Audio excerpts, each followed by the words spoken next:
Halo teman-teman semua, terima kasih karena telah mengklik video ini. Dan bagi teman-teman yang baru bergabung, perkenalkan nama aku Desya dan aku upload video tentang kisah-kisah di dunia medis. Dan untuk teman-teman yang sudah lama subscribe channel ini, terima kasih banyak. Nah teman-teman, kali ini kita akan membahas tentang sebuah penyakit yang dijadikan senjata biologis. Penyakit ini adalah penyakit cacar. Nah bagaimana kisah selengkapnya? Langsung saja kita bahas.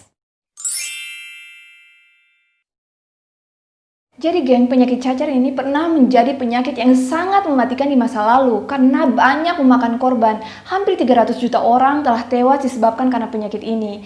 Penyakit cacar ini disebabkan oleh virus variola. Nah ini berbeda dengan penyakit cacar air. Kalau cacar air itu disebabkan oleh virus varicella, sementara cacar ini disebabkan oleh virus variola. Nah orang-orang yang mengalami penyakit cacar yang disebabkan oleh virus variola ini, dia akan mengalami gejala seperti muncul benjol-benjol pada tubuh, dan itu akan nampak seperti monster dan sangat mengerikan teman-teman. Kemudian ketika orang-orang itu berhasil survive atau dia berhasil selamat dari penyakit itu, maka orang-orang itu akan mengalami kebutaan, akan mengalami cacat, atau bahkan dia punya bekas luka dari benjol-benjol atau bintik-bintik yang timbul itu, bekas lukanya akan menetap seumur hidup teman-teman. Dan juga penyakit ini banyak sekali memakan korban, jadi hampir banyak orang saat itu yang tidak berhasil selamat dari penyakit ini. Dan penyakit cacar ini menyebar melalui kontak langsung dengan cairan tubuh dari orang yang telah terinfeksi oleh virus variola ini. Nah, ini mirip dengan penyebaran pada virus corona saat ini, gengs. Diperkirakan penyakit cacar ini berasal dari India dan Mesir sekitar 3.000 tahun yang lalu dan menyebar melalui rute perdagangan ke Asia, Afrika, Eropa, hingga ke Amerika sekitar tahun 1500-an teman-teman. Dan penyakit cacar ini sudah menewaskan hampir sekitar 300 juta orang pada saat itu. Dan sebagai bagian dari sejarah pandemi, penyakit cacar juga dijadikan sebagai senjata biologis pertama di dunia dan digunakan dalam Perang Dunia teman-teman. Jadi pada tahun 1754 Inggris ini berperang melawan Prancis. Nah saat itu Prancis ini didukung oleh sebagian besar masyarakat di Amerika Utara, khususnya orang-orang dari suku Indian. Nah karena Prancis ini memiliki dukungan yang kuat, makanya Prancis ini berhasil menduduki benteng pertahanan Inggris di Front Pit saat itu. Nah pada saat itu juga Inggris ini sementara kewalahan menghadapi wabah penyakit cacar air yang sementara ada di rumah sakit Front Pit milik Inggris ini teman-teman. Dan kemudian Inggris ini mereka putar otak bagaimana caranya untuk menyusun siasat menghadapi Prancis dan orang-orang dari suku Indian untuk berperang ini teman-teman. Kemudian ada seorang panglima tentara Inggris yang bernama Amherst. Dia menyusun siasat untuk membuat penyakit cacar ini menjadi senjata biologis dengan menyebarkannya pada orang-orang suku Indian. Dan kemudian mereka berpura-pura untuk mengajukan jalan perdamaian dengan orang-orang di suku Indian melalui pembicaraan perdamaian antar negara. Jadi mereka kemudian mengundang orang-orang suku Indian untuk pembicaraan perdamaian, tapi itu hanyalah sebuah kamuflase belaka karena di balik pembicaraan perdamaian itu pemerintah Inggris atau panglima tentara Inggris ini sudah mengatur siasat buruk untuk orang-orang suku Indian ini, yaitu mereka ingin menginfeksi orang-orang suku Indian dengan penyakit cacar. Jadi saat perwakilan itu datang, mereka memberikan selimut, memberikan sapu tangan, bekas pakai dari pasien-pasien cacar di rumah sakit Front Pit Inggris itu mereka berikan kepada perwakilan damai dari suku Indian. Nah bukan saja itu teman-teman, tapi mereka juga menyuruh para tentara Inggris untuk membagikan selimut-selimut bekas pakai dari pasien-pasien cacar kepada orang-orang di Amerika Utara. Nah khususnya orang-orang Indian. Makanya banyak sekali orang-orang suku Indian yang akhirnya menderita penyakit cacar saat itu. Cacar pun mewabah di Amerika Utara. Dan orang-orang dari Amerika Utara ini yang sebelumnya tidak pernah mendapatkan penyakit cacar, mereka tidak memiliki imunitas terhadap penyakit itu. Akhirnya banyak sekali orang Amerika Utara yang meninggal. Dan penyakit cacar ini banyak sekali menyebabkan kematian hingga sebagian besar populasi di Amerika hilang atau meninggal saat itu teman-teman. Perang antara Amerika dan Inggris ini belum juga usai. Hingga pada tahun 1775 Amerika berusaha untuk membebaskan Quebec dari pengaruh Inggris. Mereka berhasil merebut Montreal hingga rencana Amerika ini hampir berhasil teman-teman.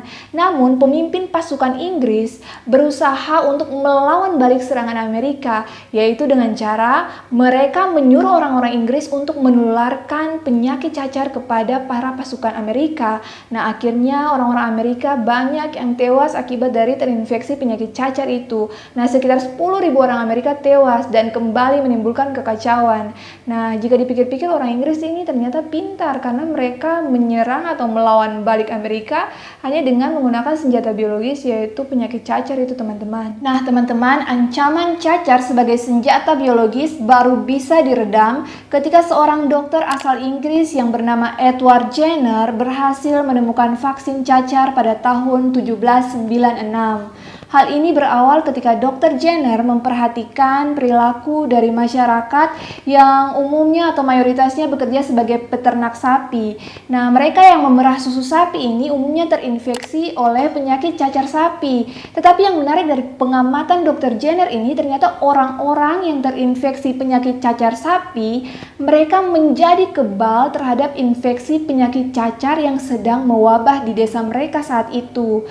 Nah, hal ini kemudian menarik perhatian Dr. Jenner untuk memulai penelitian klinis pertamanya, yaitu membuat vaksin cacar. Nah, dalam penelitian yang dilakukan oleh Dr. Jenner saat itu, dia mengambil nanah dari lesi atau bintik cacar sapi dari tangan seorang pemerah sapi, yaitu dari tangan seorang yang bernama Sarah Nelms, dan kemudian Dr. Jenner ini menularkannya kepada seorang anak kecil berusia 8 tahun yang merupakan anak dari tukang kebunnya, di mana anak itu bernama James Phipps. Dan kemudian ketika Dr. Jenner ini menularkan virus cacar sapi kepada James Phipps, dia mengamati beberapa hari kemudian ternyata dugaannya benar. Nah, anak kecil yang bernama James Phipps ini akhirnya dia terkena cacar sapi, di mana dia memunculkan gejala ringan seperti demam, kemudian muncul bintik-bintik pada daerah sekitar tempat penyuntikan nanah cacar sapi itu, teman-teman. Dan selang beberapa hari ternyata Phipps ini telah sembuh dari penyakit cacar sapinya.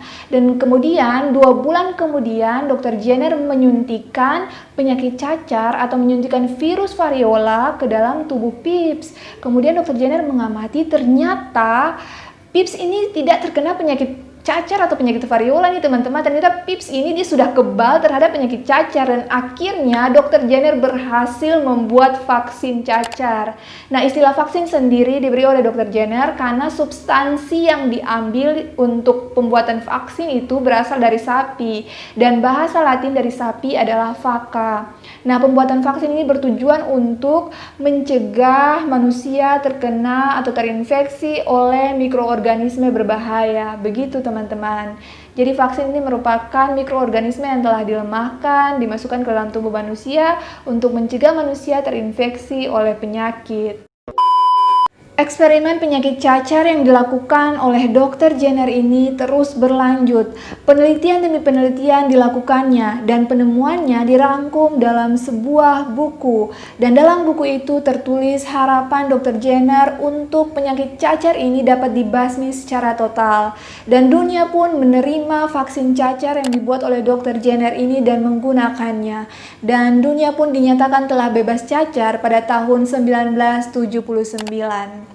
Nah, teman-teman, demikian pembahasan tentang penyakit cacar sebagai senjata biologis dan juga sejarah penemuan vaksin cacar oleh Dr. Jenner. Terima kasih pada teman-teman yang telah menonton video ini. Jangan lupa like, subscribe, komen, dan share atau sarankan video ini ke teman-teman kalian. Dan sampai jumpa lagi di video selanjutnya. Dadah!